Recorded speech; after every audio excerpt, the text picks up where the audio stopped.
Nuclear تنصیبات پر حملے کے باوجود ایران نے یورینیم انریچمنٹ کے عمل کو جاری رکھنے کا اعلان کر دیا ہے، اور ایران کی طرف سے یہ اعلان نہ صرف بہت ہی زیادہ دھماکہ خیز ہے بلکہ یہ اس بات کی طرف آگاہ کرتا ہے کہ جناب ایران اپنے جو اقدامات ہیں ان سے پیچھے ہٹنے کے لیے کسی طور پر بھی تیار نہیں ہے۔ ایران کے سپریم لیڈر جناب علی خامنہئی کے مشیر علی شمخانی نے ایک ٹویٹر پر جاری کیے جانے والے اپنی ایک پوسٹ میں کہا ہے کہ جوہری تنصیبات پر حملے اور انہیں پہنچنے والے نقصان کے باوجود کھیل ابھی ختم نہیں ہوا، اور افزودہ یورینیم والا مواد ابھی تک نہ صرف موجود ہے بلکہ وہ محفوظ بھی ہے۔ علی شمخانی کا یہ بیان اس وقت سامنے آیا ہے جب ایک جانب ایران کی پارلیمنٹ نے آبنائے ہرمز کو بند کرنے کا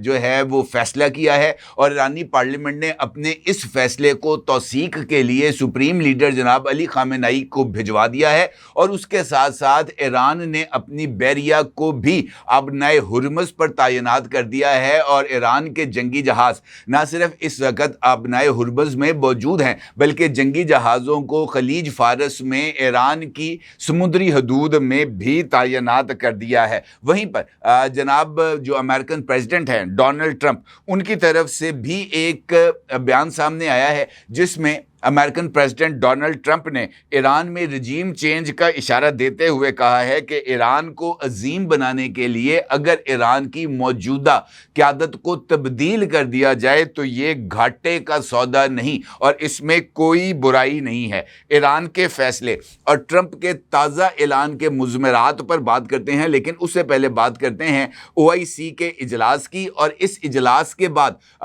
جاری کیے جانے والے اعلان استنبول کی، اور ایران کی جانب سے کل رات اسرائیل پر کیے جانے والے حملوں کی، کیونکہ کل جس وقت امریکن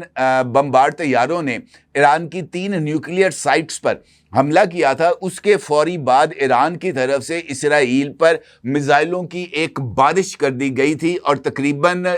پہلے مرحلے میں 20 کے قریب بیلسٹک میزائل جن میں خیبر میزائل بھی شامل تھا وہ اسرائیل پر فائر کیے گئے، جس کے نتیجے میں حیفا اور تل ابیب میں بہت زیادہ تباہی مچی۔ ایران کے ان میزائل حملوں کے بعد اسرائیل کے تقریباً 26 لڑاکا طیاروں نے ایران کی فضائی حدود کی خلاف ورزی کرتے ہوئے ایران کے 4 شہروں پر بمباری کی، اور پہلی مرتبہ اسرائیلی فضائیہ نے بوشہر، یزد اور اس کے ساتھ ساتھ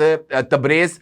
کے شہروں کے اوپر انہوں نے بمباری کی، اور اسرائیلی فضائیہ نے اس بات کا دعویٰ کیا کہ ایران پر کیے جانے والے ان حملوں میں ایران کے میزائل سٹوریج سائٹس کو اور ان کے ساتھ ساتھ میزائل لانچرز کو نقصان پہنچایا گیا ہے۔ اور پھر اس کے جواب میں ایران نے رات کو ایک مرتبہ پھر اسرائیل کے اوپر 10 بیلسٹک میزائلز فائر کیے، جس کے نتیجے میں اب تک کی اطلاعات کے مطابق یہ اتنا خوفناک حملہ تھا جس میں اسرائیل کو پہلی مرتبہ اس میزائل اٹیک میں 23 شہریوں سے جو ہے نا وہ ہاتھ دھونا پڑے۔ اس حملے میں 23 اسرائیلی شہری ہلاک ہوئے، جبکہ درجنوں کی تعداد میں زخمیوں کی اطلاعات ہیں، اور بتایا جاتا ہے کہ یہ پہلا موقع تھا جب ایران کی طرف سے اسرائیل کے باضابطہ طور پر ملٹری انسٹالیشنز کو اٹیک بھی کیا گیا اور انہیں تباہ بھی کیا گیا۔